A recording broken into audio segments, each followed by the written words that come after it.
Merci au Seigneur. Merci pour ce chant que nous venons de chanter. Je pense que nous réalisons la grandeur de Dieu. Et c'est ce que l'Évangile nous rappelle. Je le disais dimanche soir au chapiteau des païens. Dieu est grand par sa puissance. Vous trouverez ça dans le livre de Job, chapitre 36, verset 22. Dieu est grand par sa puissance, qui peut enseigner comme lui? Et je voudrais vous rappeler à cette assemblée que Dieu rend participants ses serviteurs à cet enseignement. Et nous voulons ce matin rien dire d'autre que l'Écriture sainte. C'est ce que le grand apôtre saint Paul pouvait dire à Tite au chapitre 2, pour toi, dis les choses qui sont conformes à la saine doctrine. Et je voudrais vous rappeler que cette doctrine, elle ne vient pas d'en bas, elle vient d'en haut. Et c'est pour ça qu'elle est saine. Et si nous vivons l'Évangile, si vous vivez l'Évangile, elle vous donnera la possibilité de vivre une vie victorieuse dans la foi, face à l'adversité, face aux ténèbres. Et je ne voudrais pas être compliqué, mais je voudrais vous transmettre un message ce matin en vous disant que dans la Bible, tout n'est pas mélangé. Chaque chose est à sa place. Car la Bible a une application prophétique, mais elle a aussi une application spirituelle et historique. Et c'est pour cela qu'il ne faut pas tout mélanger dans l'Écriture. Il faut que nous retrouvions chaque chose à sa place. Et je voudrais rappeler à cette assemblée ce matin qu'il y a toutes sortes de déviations quant à l'Écriture, quant à la parole de Dieu. Et comme a dit le frère Tarzan hier matin, et les frères l'ont dit aussi, que nous ne sommes pas là pour faire de la compétition, nous sommes là pour rappeler l'Écriture. Car prêcher, c'est citer l'Écriture et rien d'autre, parce que notre foi elle est basée sur l'Écriture sainte. Et c'est le psaume 119, verset 160, qui nous rappelle ceci. Ta parole, ô Dieu, est le fondement de la vérité.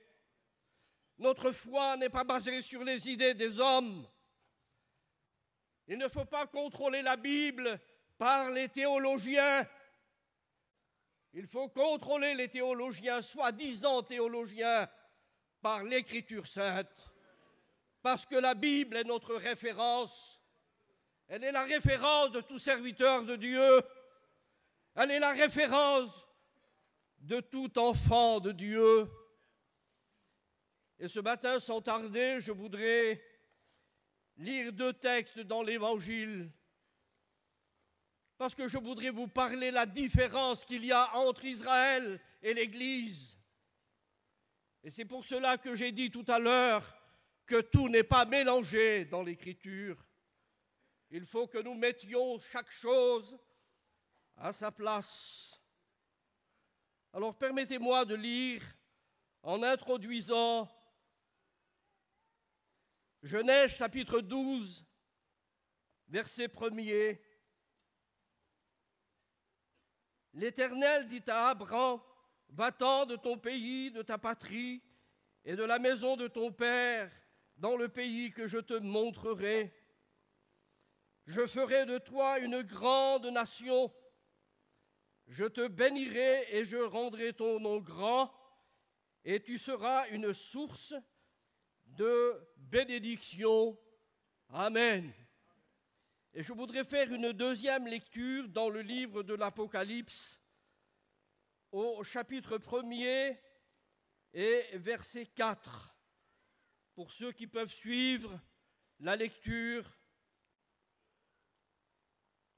Gens aux 7 églises qui sont en Asie, que la grâce et la paix vous soient données. de la part de celui qui est, qui était et qui vient, et de la part des 7 esprits qui sont devant son trône, et de la part de Jésus-Christ, le témoin fidèle, le premier-né des morts, le prince des rois de la terre. Amen. Et nous disons Amen à la parole de Dieu. Nous allons commenter le verset d'Apocalypse tout à l'heure, mais je voudrais faire une introduction concernant Israël, avec Abraham, qui est le fondateur de la nation juive. Israël est le père, c'est notre référence par rapport à Israël. Dieu va faire une promesse à Abraham, pars de ton pays, quitte ta patrie. Il ne savait pas où aller, mais je te montrerai. Et lorsque Abraham est parti, en quittant la Chaldée, de Ur en Chaldée d'où il était natif, il est parti sans opposition, parce que la foi d'Abraham lui a été imputée à justice. Parce que le résultat de la foi, c'est l'obéissance. C'est le résultat de la foi. Et je voudrais rappeler que lorsque Abraham quitta son pays, il partit pour un pays qu'il ne connaissait pas. Et la Bible déclare que cela lui fut imputé à justice. Et Dieu lui déclare justement à cause de sa foi, je te bénirai, je bénirai ta postérité. Et ta postérité, dit le Seigneur, sera comme le sable du bord de la mer. Dieu avait justifié Abraham. Que veut dire le mot justifié? Abraham fut justifié à cause de sa foi. Cela veut dire que Abraham a mis sur que Dieu a mis sur le compte d'Abraham. Il l'a revêtu de sa propre justice. Cela lui fut imputé à justice. Et le mot imputation signifie prendre quelque chose de quelqu'un et le mettre sur quelqu'un d'autre. Et Dieu a revêtu de sa propre justice Abraham à cause de sa foi. Et ce matin, je voudrais rappeler à cette assemblée, rappeler à moi-même, à tous les chrétiens, Abraham a été justifié non pas au travers de ses œuvres, mais sur la base de la foi. Et l'apôtre Saint Paul le rappelle en Galates, chapitre 3, verset 3, que cet évangile que nous avons embrassé, eh bien, avait été annoncé à Abraham, en rappelant cette promesse, toutes les nations seront bénies en ta postérité. Et ce que nous sommes ici aujourd'hui, Église du Seigneur, nous le sommes à cause de la promesse que Dieu a faite à Abraham, non seulement sur Israël, le peuple juif, mais où Dieu déclare, toutes les nations seront bénies en ta postérité. Alors, permettez-moi de continuer en disant ceci, que cette promesse, vous la découvrez dans le chapitre de la Genèse, chapitre 18 et 22, pour les lecteurs de la Bible. Et Dieu va continuer cette alliance qu'il a faite avec Abraham, il la continuera avec Isaac, et il la continuera avec Jacob, qui fut le père des 12 ou le fondateur des 12 tribus d'Israël. Trouvez ça en Genèse 26 et en Exode chapitre 32. Dieu va perpétuer son alliance avec la descendance d'Abraham. Et cette promesse de bénédiction, eh bien, elle doit passer par le plan éternel rédempteur.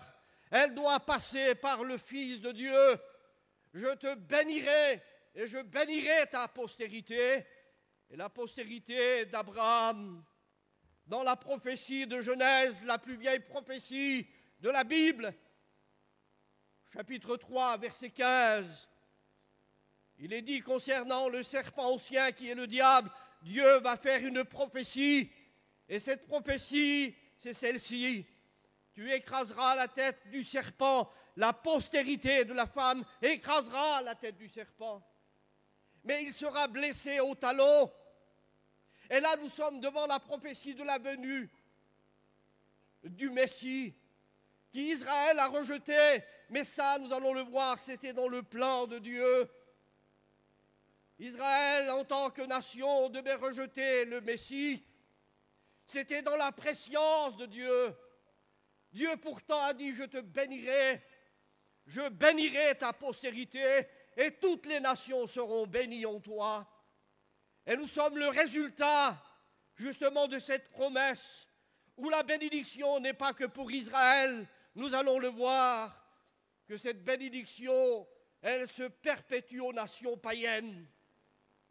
Oui, cet évangile qui a été annoncé à Abraham, dit Paul, cet évangile que nous avons embrassé, eh bien, avait été déjà annoncé à Abraham. Que Dieu soit béni.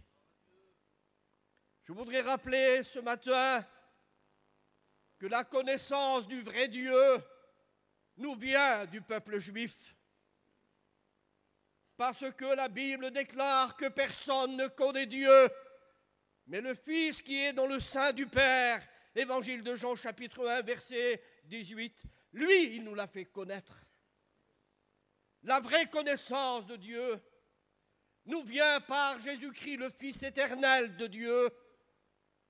Personne ne connaît Dieu, mais lui, Jésus, dans sa venue, la Bible déclare par Paul qu'il est l'empreinte de la personne même de Dieu. Et il nous a révélé le Père. Et si dans l'Ancien Testament, eh bien Dieu n'était pas pleinement révélé aux prophètes de l'Ancien Testament, aux patriarches de l'Ancien Testament, eh bien je voudrais vous rappeler que la connaissance du vrai Dieu nous est venue par Jésus-Christ. La parole fut faite chair, chapitre 1, verset 14 de l'Évangile de Jean, et elle a habité parmi nous pleine de grâce et de vérité. Et la parole qui fut faite chair, dans l'expression grecque, le mot eskenosen, signifie que le divin a fait sa apparition ou sa venue parmi les hommes. Voilà ce que déclare l'Évangile. Et je voudrais ce matin vous rappeler au nom du Seigneur, au nom de la parole de Dieu, que ce que nous sommes, nous le sommes justement à cause de la grâce de Dieu. Cette prophétie concernant le Fils de Dieu, le plan rédempteur qui va jusque dans l'éternité, puisque l'Apocalypse déclare que Jésus-Christ avait été prédestiné avant la fondation du monde pour ceux qui croiraient. Et dans ce plan, eh bien, il devait se réaliser en Jésus-Christ le Messie, celui qui devait venir selon la prophétie d'Ésaïe ou selon la prophétie de Michée. De toi, Bethléem, sortira celui qui dominera sur Israël et dont l'origine remonte aux temps anciens, au jour de l'éternité. Que Dieu soit béni. La connaissance du vrai Dieu nous vient donc par les Juifs, le peuple de Dieu. La Bible nous vient de ce peuple-là. Notre foi en Dieu a ses racines justement en Abraham. Que Dieu en soit béni. La Bible nous est parvenue. Durant les siècles, Dieu a veillé sur sa parole pour nous la transmettre. Des hommes ont voulu arrêter la parole, ils ont voulu la détruire durant les siècles. Mais je voudrais vous rappeler que rien ne peut arrêter la parole. C'est Jésus qui le rappelle dans l'évangile de Jean. Oui, évangile de Jean, chapitre 10, verset 35. Il est dit que l'écriture ne peut pas être anéantie. L'écriture ne peut pas être anéantie. Personne ne peut s'opposer et personne ne sait dans le temps s'est opposé à la transmission de l'Écriture parce qu'elle est inspirée. Et je voudrais vous rappeler que ce matin, que la Bible ou l'Évangile ne soit pas seulement un enseignement ou une prédication, mais je voudrais que nous la vivions personnellement dans notre cœur. Oui, il faut que nous vivions la vérité de l'Évangile. Que Dieu soit béni. La connaissance du vrai Dieu nous vient par Jésus-Christ. La Bible nous vient, je ne veux pas m'étendre là-dessus, nous vient du peuple juif, de la nation juive. Et je voudrais vous rappeler que le salut nous vient des Juifs. C'est Jésus qui le rappelle en disant que le salut vient des Juifs, parce qu'il était lui aussi un Juif, parce qu'il correspondait justement à la prophétie de cette descendance de la tribu de Juda. Et je ne veux pas aller trop loin, mais je voudrais rester dans ce que je voulais vous partager ce matin, la différence entre Israël et l'Église. Un jour, Frédéric le Grand, qui était un empereur de Prusse, une contrée en Allemagne, a déclaré ces mots. Il voulait savoir si Dieu était vivant. Il voulait savoir si Dieu était vrai. Et la réponse a été sire, les Juifs. Et je voudrais vous rappeler que l'existence du peuple juif dans le monde est un miracle. Oui, le peuple juif dans le monde est un miracle. Parce que de tout temps, l'antisémitisme a existé. Et même encore aujourd'hui, dans notre 21e siècle, il y a, et demeure l'antisémitisme. Les hommes et les nations ont une haine farouche contre le peuple de Dieu. Et Dieu déclare dans le chapitre 12 que nous avons lu tout à l'heure, « Celui qui te bénira, je le bénirai. Celui qui te maudira, je le maudirai. » Et je voudrais vous rappeler que Israël est dans une élection particulière par rapport aux autres nations. Israël, en tant que nation, n'a pas reçu son Messie. Pourtant, Jésus était venu pour la maison perdue, des brebis perdues de la maison d'Israël. N'allez pas, dit Jésus, chez les païens, parce que je suis venu que pour les brebis perdues de la maison d'Israël. C'était une parole dure de la part de Jésus. N'allez pas chez les païens, mais le temps n'était pas venu.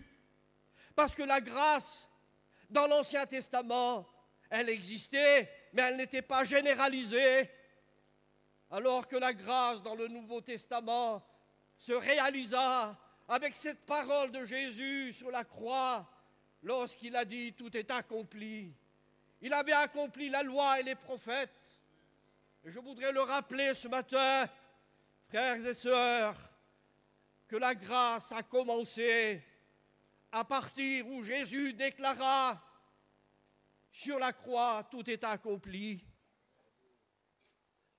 Et il y a eu l'inauguration de la naissance de l'Église à la Pentecôte, et j'en dirai quelques mots tout à l'heure.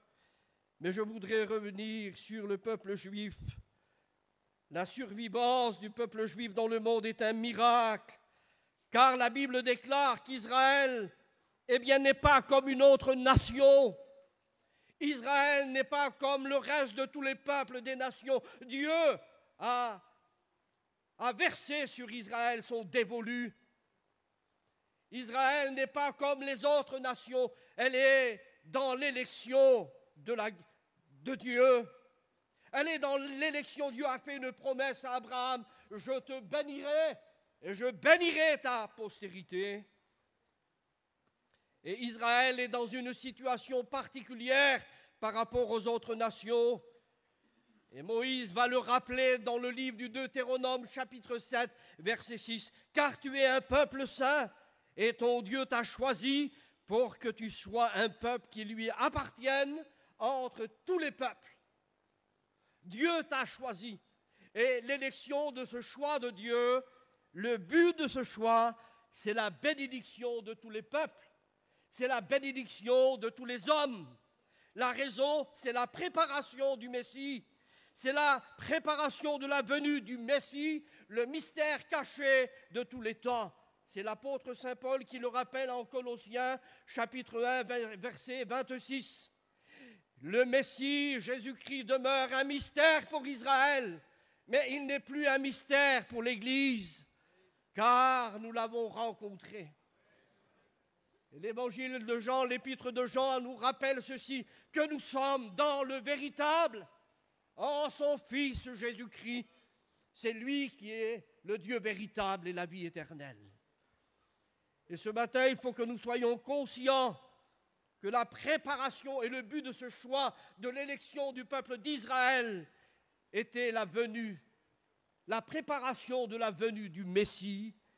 Que Dieu soit béni. Après les 1000 ans de son histoire d'Israël, bien sûr, Israël est établi dans le pays de Canaan, la promesse, le pays de la promesse. Mais Israël est rétrograde et son unité nationale est fragile. Et Pharaon Ramsès II va s'emparer du pays de Canaan. Et je voudrais vous dire cela sans trop de difficultés. Et Ramsès II fera graver sur un obélisque ces mots-là. Israël est vaincu. Israël est détruit. Israël ne se relèvera plus. Mais si nous regardons l'histoire d'Israël, Israël a été dans le temps démantelé, détruit, bafoué. Mais toujours Israël s'est relevé parce que Dieu tient ses promesses. Dieu tient ses promesses par rapport à son peuple. Israël a été mortellement blessée. Elle a été chassée dans les nations. Et le prophète Osée, chapitre 9, verset 17, déclare « Tu seras errant parmi les nations ».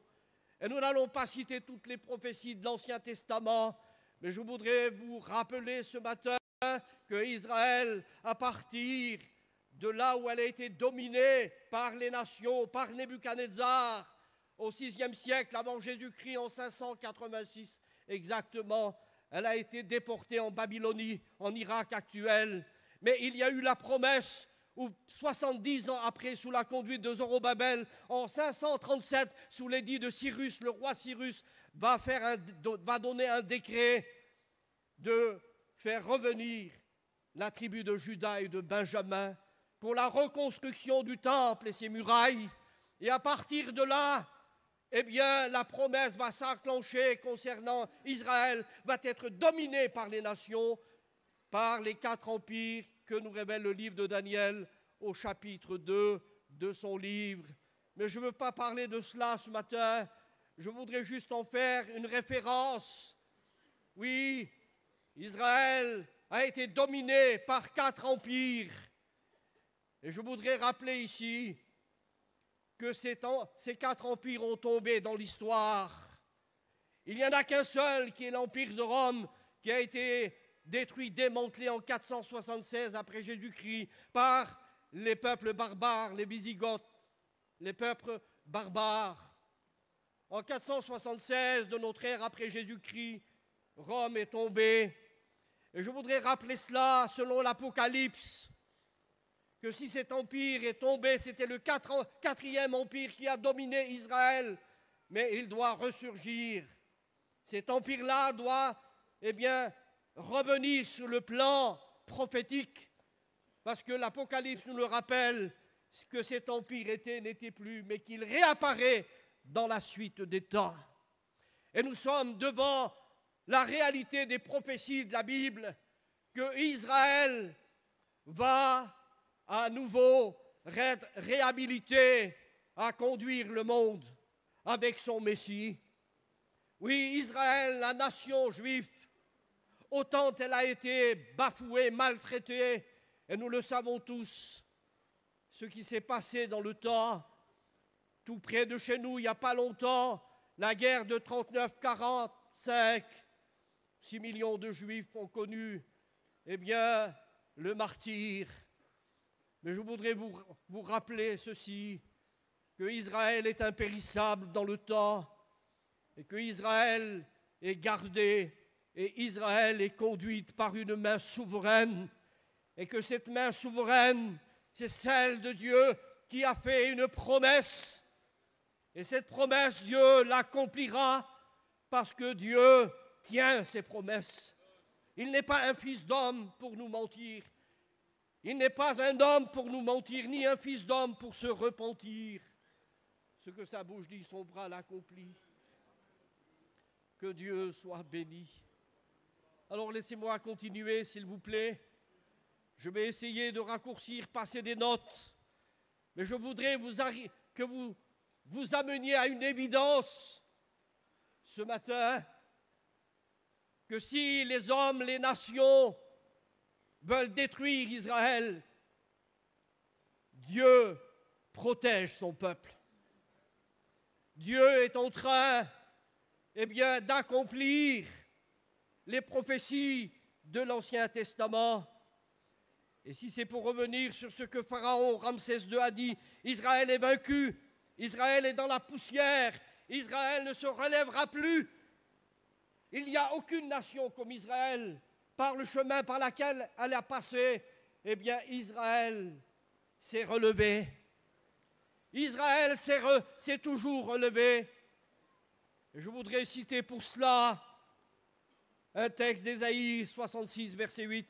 Une nation peut-elle être mise au monde dans une nuit? Est-ce qu'une nation peut-elle être enfantée en une nuit? La Bible déclare oui, c'est possible.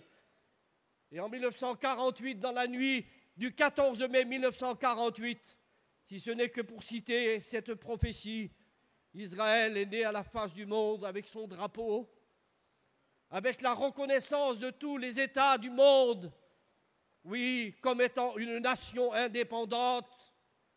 Il a fallu attendre presque 3000 ans pour que cette prophétie s'accomplisse. Israël a été dominé à partir de Nebuchadnezzar, représenté par la tête d'or. La Bible déclare qu'à partir de ce jour-là, Israël a toujours été dominé par les nations. Mais je voudrais vous rappeler, par rapport aux prophéties de l'Ancien Testament, je voudrais vous rappeler parce que la Bible, ce qu'elle a déclaré s'accomplira parce que la Bible est inspirée. C'est ce qui différencie la Bible des autres écrits humains. Elle est inspirée du commencement jusqu'à la fin. Que Dieu soit béni. Lorsqu'il y a eu la destruction du temple, en 70, Jésus avait fait cette prophétie. Il ne restera pas pierre sur pierre, qu'il ne sera renversé. Et en 70 de notre ère, le temple fut détruit par Titus, l'empereur Titus. Et 1 300 000 Juifs périrent à ce moment-là. Il y a eu 97 000 Juifs qui partirent en esclavage. Mais je voudrais vous rappeler que si de tout temps les hommes ont voulu détruire, anéantir Israël, elle s'est toujours relevée. Il n'y a pas un peuple comme Israël, parce qu'elle s'est toujours relevée. Que Dieu soit béni. Même à cause de leur diaspora dans le monde, ils ont perdu leur identité. Ils ne savaient plus où aller, où se tourner. Ils ont été errants parmi les nations, et ils le sont encore. Mais Dieu veut les ramener dans son pays. Ça, c'est la promesse que Dieu a faite à Abraham. Je te donnerai ce pays à toi et à ta postérité, et vous le posséderez pour toujours. Que Dieu soit béni. Je te donnerai ce pays. Et Israël avait même perdu sa langue. Mais il y a eu un miracle. Et ce miracle s'est fait avec Eliezer ben Yehuda, qui a fait revivre la langue hébraïque. On pourrait parler longuement sur ces choses-là, mais je voudrais vous rappeler que ce qu'Israël, dit l'apôtre Saint Paul, a cherché, vous trouverez ça dans l'Épître aux Romains, chapitre 11, verset 7. Ce qu'Israël a cherché, il ne l'a point obtenu, dit le grand apôtre saint Paul. Et qu'est-ce que cherchait Israël? Elle cherchait la justification au travers des œuvres de la loi. Mais elle ne l'a pas obtenue. Elle cherchait la justification au travers des œuvres de la loi. Et ce qu'Israël, dit Paul, n'a point reçu, les élus l'ont obtenu. Et là, les élus, c'est l'Église. Voyez la différence entre Israël et élu. Bien que le mot élu est attribué aussi à Israël, il est le peuple de l'élection, Israël. Paul le déclare. Dieu n'a pas rejeté son peuple qu'il a choisi d'avance. Elle est dans l'élection de Dieu. Et ce qu'Israël, je le répète, n'a point obtenu, les élus, l'Église, l'a reçu. C'est-à-dire la justification par la foi dans le sacrifice du Christ. Que Dieu soit béni. Donc ici, Paul fait la différence entre Israël et l'Église. Parce qu'il ne faut pas faire un amalgame d'Israël et de l'Église. Cela, eh bien, le fondateur de cela s'appelle saint Augustin, un père de l'Église, au IVe siècle. Et les hommes ont dit qu'Israël, ce n'est pas possible qu'elle revienne à Dieu dans la repentance, alors que Dieu déclare « Je te bénirai ». On ne peut pas s'opposer à la loi de Dieu, on ne peut pas s'opposer à l'Écriture. Dieu dit « Je te bénirai, je bénirai ta postérité ». Je voudrais rappeler à cette assemblée que nous ne sommes pas Israël, parce que l'enseignement de saint Augustin, eh bien, rappelait que l'Église, eh bien, est une continuation d'Israël dans le temps. Eh bien, ce n'est pas ce que déclare la parole de Dieu. Saint Augustin a fait des erreurs par rapport à la parole de Dieu. Si vous lisez son livre, La Cité de Dieu, il a fait toutes sortes d'enseignements détournés. Mais ce matin, nous ne sommes pas là, nous, pour détourner l'Écriture ou le peuple de Dieu de l'Écriture. Nous sommes là pour maintenir la stabilité de l'Évangile. Que Dieu soit béni. Il y a des contrefaçons aujourd'hui. Et ces contrefaçons, saint Augustin en est la cause. On appelle cela l'amillénarisme. Alors je veux m'expliquer, qu'est-ce que l'amillénarisme? C'est-à-dire qu'il n'y a pas de conversion d'Israël, il n'y a pas de millénium, il n'y a pas de salut national d'Israël, et il n'y a pas de temple qui sera rebâti. Mais je voudrais rappeler que notre enseignement n'est pas les pères de l'Église. Notre enseignement, c'est Jésus-Christ et les apôtres. Notre message que nous transmettons à l'Église n'est pas basé sur les idées des hommes, mais sur la parole de Dieu inspirée. Que Dieu soit béni. Et l'amillénarisme a démarré avec saint Augustin, qui spiritualisait l'Écriture, notamment l'Apocalypse. Lorsque saint Augustin parlait d'Apocalypse 20, eh bien, il spiritualisait Apocalypse 20, alors que Apocalypse 20 n'est pas à spiritualiser, c'est une prophétie qui va s'accomplir dans le temps, et cette prophétie, elle est littérale par rapport à la résurrection d'Israël. Le texte d'Apocalypse chapitre 20 déclare « Et je vis des trônes, et ceux qui s'y assirent furent donnés le pouvoir de juger. Et je vis les morts, je vis les âmes de ceux qui ont été décapités à cause du témoignage de Jésus et de sa parole. Ils revinrent à la vie et ils régnèrent avec Christ pendant 1000 ans. » Et ça, c'est les martyrs de la grande tribulation, qui n'a rien à voir avec l'enlèvement de l'Église. Les martyrs n'ont rien à voir avec l'enlèvement de l'Église, parce qu'ils ressusciteront après la grande tribulation, alors que l'Évangile nous rappelle, et tout le Nouveau Testament nous rappelle que l'Église, que Dieu en soit béni, que l'Église sera enlevée avant la grande tribulation. Et ça, nous pouvons l'attester par l'Écriture. Nous pouvons l'attester par A plus B que l'Église sera enlevé avant la grande tribulation. Les martyrs, ceux qui ressuscitent dans la grande tribulation, si vous lisez Apocalypse chapitre 7, ils sont debout devant le trône avec des palmes à leurs mains. Ils sont debout devant le trône avec des palmes à leurs mains. La palme est le symbole d'Israël, pas de l'Église.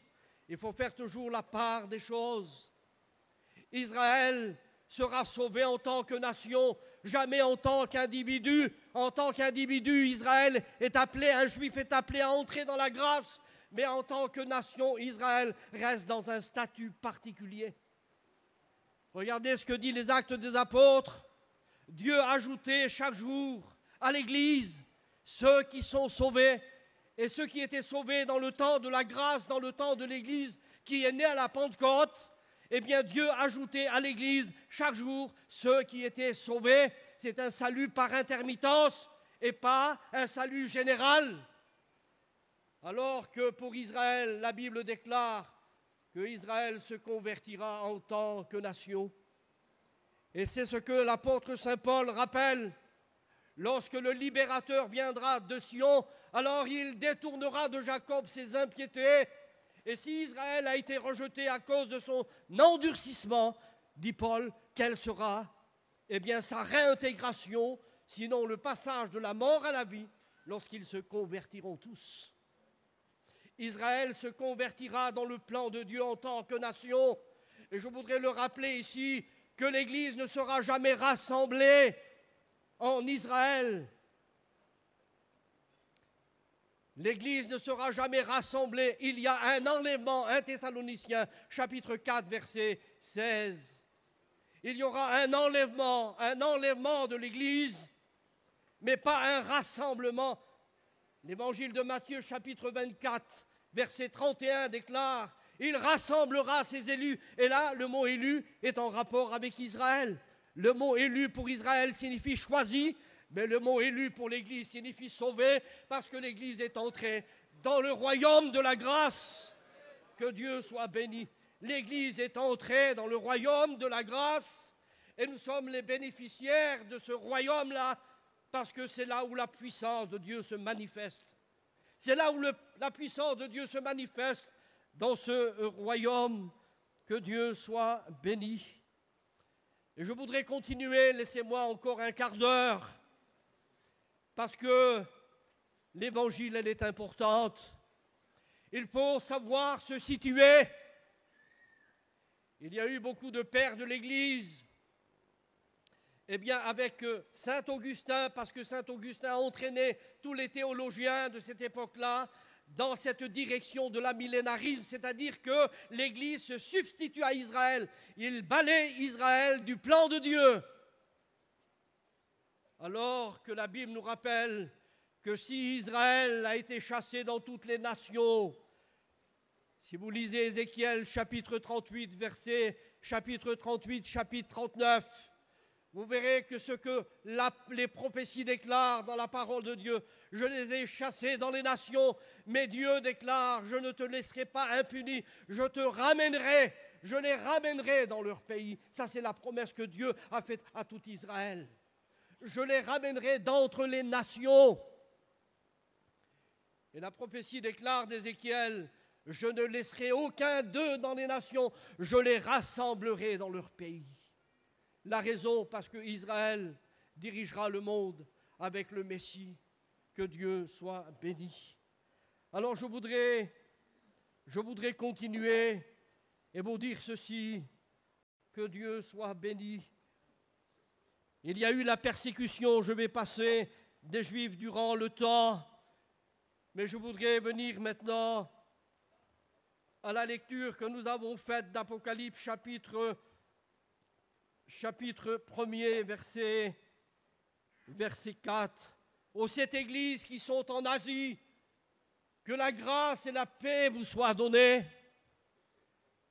Il est dit ici, l'apôtre Jean déclare ici, il n'a pas dit que la plaie soit avec vous, il a dit que la paix soit avec vous.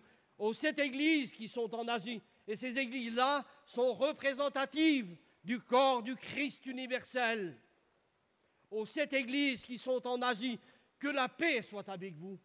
Il ne faut pas que vous soyez troublés, mes frères et sœurs, par ce qui se dit sur Internet, sur les réseaux sociaux, parce qu'il y a des déviations quant à l'Écriture, mais nous voulons rester dans la stabilité de l'Évangile. Aux 7 églises qui sont en Asie, et à vous qui faites partie de l'Église ce matin, à nous qui faisons partie de l'Église, que la paix soit avec vous. Et l'apôtre Jean, je le répète, n'a pas dit que la paix soit avec vous.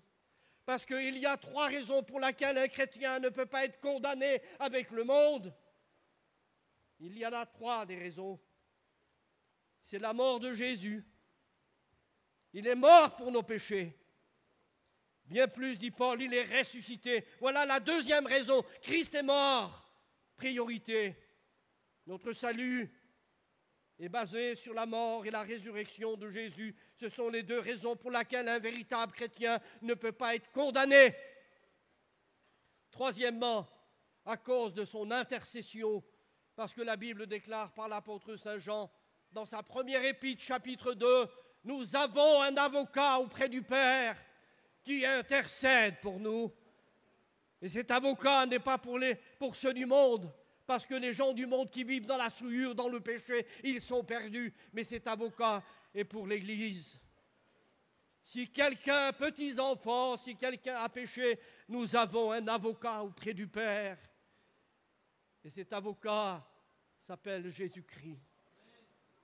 Vous avez peut-être mis un genou à terre. N'ayez pas peur, le diable veut vous accuser, mais nous avons un avocat. Et cet avocat, il est présent ce matin. Que Dieu soit béni pour venir à votre secours.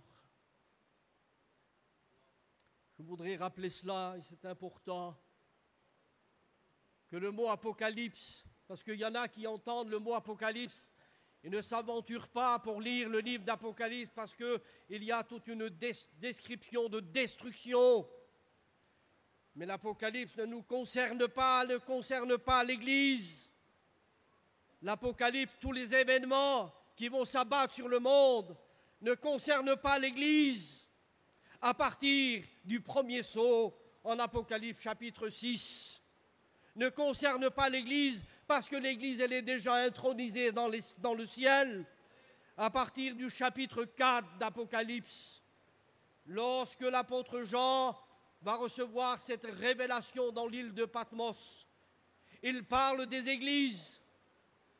Mais je voudrais rappeler ce matin à cette assemblée qu'à 7 reprises, l'apôtre Jean déclare que celui qui a des oreilles entende ce que l'Esprit dit aux églises. Au chapitre 13 d'Apocalypse, verset 9, eh bien, il est dit que ceux qui ont des oreilles entendent. L'Église n'est plus mentionnée. Ça veut dire qu'à partir du chapitre 4 du livre d'Apocalypse, l'apôtre Jean est ravi par une petite porte qui s'ouvre dans le ciel. Et lorsque cette petite porte s'ouvre dans le ciel, eh bien nous avons là, et nous sommes devant une vérité indiscutable. Tous les exégèses de la Bible, les plus grands, eh bien affirment que Jean faisait partie de l'Église. Et lorsque Jean, l'apôtre, est ravi par la petite porte, nous sommes là devant l'enlèvement de l'Église. Que Dieu soit béni. Nous sommes là devant, non pas un symbolisme, mais une réalité biblique. L'Église est ravie dans le ciel, à partir du chapitre 4. Et je voudrais continuer. Je vais essayer de faire un peu plus vite. Mais il ne faut pas passer rapidement les textes qui concernent l'Église. Que Dieu soit béni. Au premier chapitre, 2e et 3e chapitre, je voudrais le rappeler ce matin, concerne l'Église. Elle va réapparaître au chapitre 20 que nous avons dit tout à l'heure, et je vis des trônes. Et ceux qui s'y assirent furent donnés le pouvoir de juger. Au chapitre 4, il y a une promesse. C'est quoi cette promesse? Jésus l'a fait en Apocalypse chapitre 3, verset 21. Celui qui vaincra, je le ferai asseoir avec moi sur mon trône.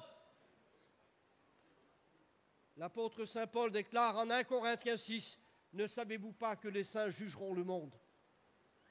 Jésus va le déclarer aux apôtres, vous serez assis avec moi sur 12 trônes et vous jugerez les 12 tribus d'Israël. Voilà ce que dit l'Évangile. Quel est le privilège de l'Église? Le privilège de l'Église, c'est d'être assis sur des trônes. Apocalypse chapitre 4, verset 6. Et j'ai vu 24 trônes, et sur ces trônes, 24 anciens. Alors certains commentateurs de la Bible veulent dire que ce sont des anges, mais ceux qui sont assis sur le trône ne sont pas des anges, parce que seule l'Église aura le privilège de s'asseoir sur des trônes. Ils sont assis en tant que juges. Et ça revient à ce que dit l'apôtre Saint Paul, ne savez-vous pas que les saints jugeront le monde? Ils sont assis en tant que juges. 2, ils sont revêtus de vêtements blancs. C'est quoi le vêtement blanc? C'est le symbole de la justification par le sang. Les anges n'ont pas besoin, Jimmy l'a rappelé, les anges n'ont pas besoin de repentance. Il n'y a que les hommes pécheurs qui ont besoin de repentance et d'être revêtus par le sang de l'agneau. Que Dieu soit béni. Et ceux qui sont assis sur des trônes, eh bien c'est bien l'Église parce qu'elle trône, parce qu'elle a été rachetée. Tu nous as rachetés, dit les vieillards. Le texte que nous lisons dans nos Bibles, c'est « Tu as racheté pour Dieu des hommes de toute race, de toute tribu, de toute nation, et tu en as fait d'eux un royaume de sacrificateurs. » Mais dans l'expression originale, je voudrais le rappeler, les 24 anciens déclarent « Tu nous as rachetés par ton sang. » Et c'est bien l'Église qui est au chapitre 4. Elle ne peut pas aller là, elle ne peut pas passer la grande tribulation, parce que là-bas c'est le retour en gloire. Mais l'Église sera enlevée avant l'établissement de l'Antichrist. Et c'est le grand apôtre Saint Paul qui le rappelle en 2 Thessaloniciens, chapitre 2, verset 5. Il faut que celui qui le retient ait disparu, alors paraîtra l'impie que le Seigneur Jésus-Christ détruira par le souffle de sa bouche et par l'éclat de son avènement. Oui, l'Église n'est pas là pour subir la colère, car l'apôtre Saint Paul déclare que Christ nous délivre de la colère à venir. L'Église n'a point part à la colère, mais à l'acquisition du salut en Jésus-Christ. Que Dieu soit béni. Le mot apocalypse ne signifie pas toujours fin du monde, mais révélation. Si nous lisons dans notre Bible, eh bien, concernant l'évangile de Jean, chapitre 14, verset 26, si quelqu'un a une révélation concernant les dons qu'il y a dans l'Écriture donnés par le Saint-Esprit, si quelqu'un a une révélation, eh bien, si vous lisez dans le texte grec, c'est si quelqu'un a une apocalypse, ça remet les choses à leur place et dans leur contexte. Si quelqu'un a une apocalypse, ça veut dire que l'apocalypse ne signifie pas toujours fin du monde, mais révélation, qui vient d'un mot grec, le mot apocalypsis, du verbe kalyptos, qui signifie cacher, envelopper. Mais apocalypse, il y a aussi le mot apo, qui signifie eh bien, la provenance des choses cachées. Et l'évangile et l'apocalypse ne sont pas un livre caché, n'est pas un livre caché où tout est caché derrière des symboles. Non, la Bible déclare au chapitre 1, révélation de Jésus-Christ. Révélation de Jésus-Christ que Dieu a montré par l'envoi de son ange à son serviteur. Et l'Apocalypse n'est pas un livre où tout est caché, mais ce livre nous a été donné pour que nous arrivions par l'Esprit à le comprendre. Oui, à comprendre les choses qui sont cachées. Ils sont révélés non pas aux sages de ce monde, mais Dieu les a révélés aux simples. Que Dieu soit béni. Nous n'avons pas beaucoup de connaissances. Il y aurait des hommes qui pourraient parler un langage extraordinaire, philosophique, Mais notre message n'est pas basé sur la philosophie des hommes, sur la sagesse des hommes. Elle est basée sur l'Écriture sainte. Et ce que les hommes ont dit, eh bien, ils ont dit des déviations par rapport à l'Écriture. Ça a existé au temps de Paul. Ça a existé au temps de Paul. Il y avait des détracteurs qui étaient jaloux de Paul et qui enseignaient un message évangélique mélangé de philosophie. La philosophie est basée sur la sagesse des hommes. Et nous ne parlons pas ici de philosophie, nous parlons, oui, de l'Écriture sainte, de la parole de Dieu. Et je voudrais vous rappeler qu'il y a un mot où l'apôtre Saint Paul déclare en 2 Corinthiens 2,17 « Nous ne falsifions point la parole comme font plusieurs ». Et dans l'expression grecque, le mot kapeleu signifie apporter une contrefaçon. C'est faire glisser par le biais de la vérité une erreur. C'est une contrefaçon. Et la contrefaçon, elle est pénalisée aujourd'hui dans l'État français. Je voudrais vous dire que ceux qui touchent à l'Écriture sainte touchent à leur salut. Et nous ne voulons pas toucher, nous, à l'Écriture sainte. Nous voulons rester fidèles à l'Écriture. Que Dieu en soit béni. Et je voudrais, avant de terminer, dire un mot sur l'Église. Israël n'a pas la même identité que l'Église. Israël, dit Paul, a été rejeté pour un temps. Et si Israël est tombé dans l'endurcissement, je le rappelle, quelle sera sa réintégration, sinon le passage de la mort à la vie, lorsqu'ils se convertiront tous. Il y a donc là la conversion d'Israël en tant que nation. C'est une conversion générale. Et selon Matthieu, chapitre 24, verset 31, il rassemblera ses élus des 4 vents avec la trompette retentissante. Et là, les élus, ce n'est pas l'Église, c'est Israël qui se convertira à son Messie lorsque le libérateur viendra de Sion, lorsqu'il posera ses pieds sur le mont des Oliviers qui est en face de Jérusalem. Eh bien, je voudrais vous rappeler que l'Église n'a pas besoin d'être rassemblée des 4 coins cardinaux de la terre. De là où elle est, l'Église, sur les 4 coins cardinaux de la terre, là où elle est, elle sera enlevée et pas rassemblée à Jérusalem. Oui, l'Église qui appartient à Jésus-Christ sera enlevée à la voix d'un archange, au son de la trompette de Dieu. Les morts en Christ ressusciteront et nous les vivants restés, nous serons tous ensemble enlevés à la rencontre du Seigneur dans les airs. Et l'Évangile déclare, consolez-vous donc les uns et les autres par ces paroles. Que Dieu soit béni. Je passe des détails et je vais terminer. Donnez-moi 5 minutes. Je voudrais terminer et faire une conclusion. Que Dieu soit béni pour la parole de Dieu. Nous voulons rester basés sur l'Écriture. Que Dieu soit béni. Je reviens sur la promesse d'Apocalypse 3.10. Puisque tu as... La Bible rappelle dans ce verset, Apocalypse 3.10, il parle de l'Église de Philadelphie. Puisque tu as gardé en moi les paroles de la persévérance, moi aussi je te garderai à l'heure de la grande tentation qui va venir sur les habitants de la terre. Alors c'est une expression différente, mais ça veut dire la même chose, la grande tentation, ou l'expression dans Jérémie, chapitre 30, verset 7, l'angoisse de Jacob. Dans Matthieu 24, Jésus parle de la grande détresse qui va venir sur le monde. Ce sera une détresse que le monde n'aura jamais connue, elle est spécifique. Ce sera une grande détresse. Jérémie parle de l'angoisse de Jacob. Apocalypse 3.10, Jean parle de la grande tentation qui va venir sur les habitants de la terre. Eh bien, je voudrais vous rappeler et vous rassurer ce matin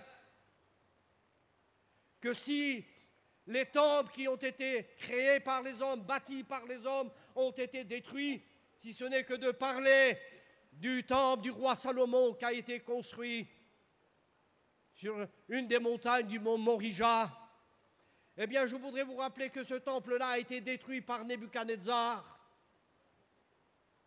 Je voudrais rappeler aussi dans l'histoire hasmonienne avec Mattathias, en 175-165 avant Jésus-Christ, il y a eu la profanation du temple avec Antiochus Épiphane IV. Ça, c'est l'histoire. Mais il y a eu un sacrificateur du nom de Mattathias. Il a relevé le défi parce que Antiochus Épiphane avait dressé une statue du dieu Zeus, dieu grec.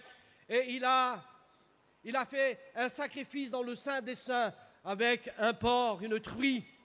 C'était l'abomination établie en lieu saint. Et celui-là était le précurseur de l'Antichrist. Mais je voudrais vous rappeler que si les temples qui ont été faits ont été profanés par les hommes, il y a un seul temple qui est l'Église. Et c'est Paul qui le déclare, 1 Corinthiens, chapitre 6, verset 19. Ne savez-vous pas que votre corps est le temple du Saint-Esprit et que si les temples qui ont été construits par les hommes ont été profanés, je voudrais le rappeler ce matin, qu'il n'y a qu'un seul temple qui ne sera jamais profané, ni par l'esprit de l'Antichrist, et ni par l'Antichrist lui-même, c'est l'Église qui s'élève pour être un temple saint, une habitation de Dieu en esprit. Que Dieu soit béni.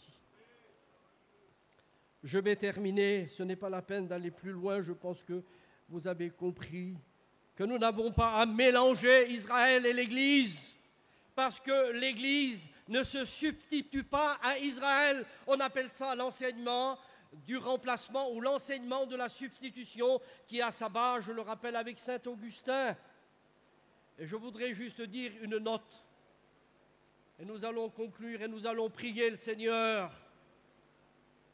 Quand Jésus a parlé de la grande détresse qui va venir sur les habitants de la terre, la grande détresse, ce sera une détresse que le monde n'aura jamais connue. Eh bien, je voudrais vous rappeler que lorsque Jésus parlait, il ne parlait pas à l'Église. Il indexait la grande tribulation sur Israël, le peuple juif. Pourquoi? Parce que l'Église n'existait pas.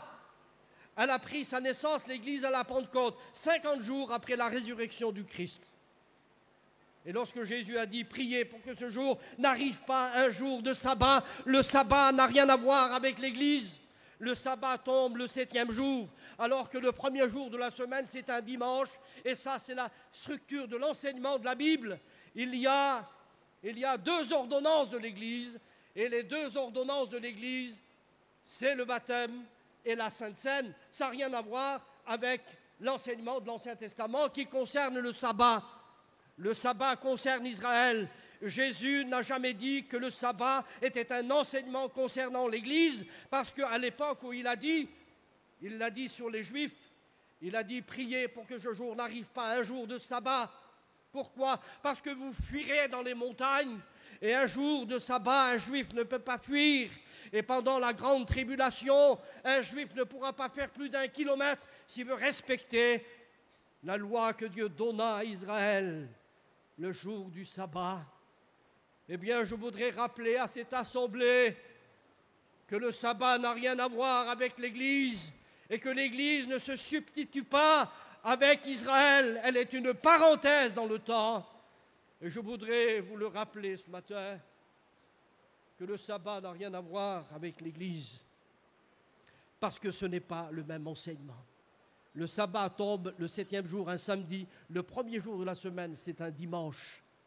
Et Paul a institué la Sainte Seine justement en rapport avec le premier jour de la semaine. Pourquoi? Parce qu'il est en rapport avec la résurrection du Christ le dimanche matin. Que Dieu soit béni. Alors je termine. Je voudrais vous dire ceci concernant Apocalypse 3:10. Parce que tu as gardé les paroles de la persévérance en moi, moi aussi je te garderai à l'heure de la tentation qui va venir sur les habitants de la terre. Et là, ce n'est pas une protection dans l'heure, mais c'est une protection en dehors de cette heure de la grande tribulation. Je te garderai non pas en dedans, mais par l'expression je te garderai en dehors par le verbe ek. Par le mot ek signifie être ravi à l'extérieur. Donc l'Église ne sera pas protégée dedans, elle sera protégée en dehors. Elle sera enlevée en dehors de la grande tribulation. Alors je voudrais juste dire ceci, on va prier le Seigneur. Dans le mot habiter sur la terre, le mot en grec c'est le mot oikeo, qui signifie ordinairement habiter sur la terre. Mais lorsque l'Évangile déclare et lorsque Apocalypse déclare, je te garderai, c'est le mot kataikeo. Le mot kataikeo signifie que la grande détresse ou la grande tribulation va venir sur ceux qui se sont identifiés au monde et qui ont participé à sa débauche. L'Église est exclue de cela parce que l'Église ne participe pas à la souillure ni au monde. Elle viendra, la grande tribulation, sur ceux qui se souillent dans le monde. Jésus a dit, vous ne faites plus partie du monde. Il a dit lui-même dans l'évangile de Jean, chapitre 17, il a déclaré, Père, je ne te prie pas de les ôter du monde, mais de les préserver. Et là, l'expression grecque, c'est le mot tyrizo, qui signifie protéger. Et ceux qui veulent vivre pieusement en Jésus-Christ dans la foi, eh bien, il y a la protection du Seigneur. Mais là, concernant l'Église en Apocalypse, je te garderai, ce n'est pas une protection dans l'heure, mais une protection en dehors de cette heure, par cette expression. Tyrizo ectis ora tu peirasmu signifie que tu seras ravi à l'extérieur de ce moment-là, que Dieu soit béni. Et en français, ça s'appelle cela une préposition. En français, on appelle ça une préposition par le mot ek. Et là, l'idée appuie que l'Église sera ravie non pas dans, elle ne sera pas protégée dans l'heure, mais elle sera protégée en dehors de l'heure de la grande tentation qui est la grande tribulation. Et je termine sur ce mot-là. Je termine et nous allons prier le Seigneur, frères et sœurs. Je voudrais vous rappeler que le mot, il y a un mot, parce qu'il faut revenir à la source. Si on descend dans la vallée, l'eau, elle est polluée. Mais si nous remontons à la source est pure. Et cette source, c'est l'Écriture. C'est Jésus. Si quelqu'un a soif, qu'il vienne à moi.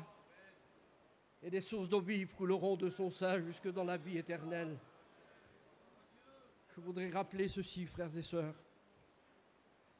Le mot harpazo, parce que Dieu a veillé à ce que le Nouveau Testament soit écrit en grec. Dieu a veillé à cela. Et c'est pour ça qu'il faut remonter à la source. Le mot harpazo signifie être arraché de force. C'est être arraché de force à l'extérieur de ce moment-là de la grande détresse. Et le mot harpazo a donné, dans le texte grec, vient d'une racine du mot harpax. Et je tiens à le signaler, le mot harpax, qui a donné en français le mot rapace. Eh bien, je voudrais, c'est comme une jeune fille qui va être enlevée pour son mariage. Oui, c'est ça que veut dire le texte. Le mot harpax a donné en français le mot rapace. Et pourquoi on se sert de cela? Eh bien, c'est pour appuyer l'idée générale de l'Écriture. C'est comme un rapace qui vient sur sa proie. Eh bien, avant que l'Antichrist ne paraisse, pour ne pas que l'Église soit le sujet du rapace qui est l'Antichrist, qui détruira tout sur son passage, le Fils de l'homme, Jésus-Christ, viendra enlever l'Église pour qu'elle ne soit pas dans les mains d'un rapace qui est l'Antichrist. L'Église connaîtra cet glorieux enlèvement. Le temps nous manque, il y aurait plein de choses à dire, mais nous allons prier le Seigneur. Ne faites pas attention à tout ce qui se passe, à tout ce qui se dit. L'Église sera enlevée, pas rassemblée en Israël. De là où elle est, elle connaîtra son enlèvement. Que Dieu soit béni. Vous avez retenu ces mots? L'Église ne sera pas le rapace de l'Antichrist, non. ne sera pas, eh bien, le sujet de l'Antichrist. L'Église connaîtra son enlèvement. Que Dieu soit béni. C'est l'enlèvement de la fiancée. Mais il faut attendre le son du chauffard. Dans le contexte du mariage juif, le fils ne pouvait pas aller à la rencontre de la fiancée si le père n'en donnait pas le signal par le chauffard. Il était dans sa chambre et il attendait le signal du père. Et quand le père sonnait du chauffard, le fils sortait de sa demeure et allait à la rencontre de son époux pour le mariage. Bientôt, ça se fera. À la voix d'un archange, au son de la trompette de Dieu, les morts en Christ ressusciteront. Et nous, les vivants restés, nous serons enlevés à la rencontre du Seigneur dans les airs. Nous nous levons et nous allons remercier le Seigneur. Merci Jésus.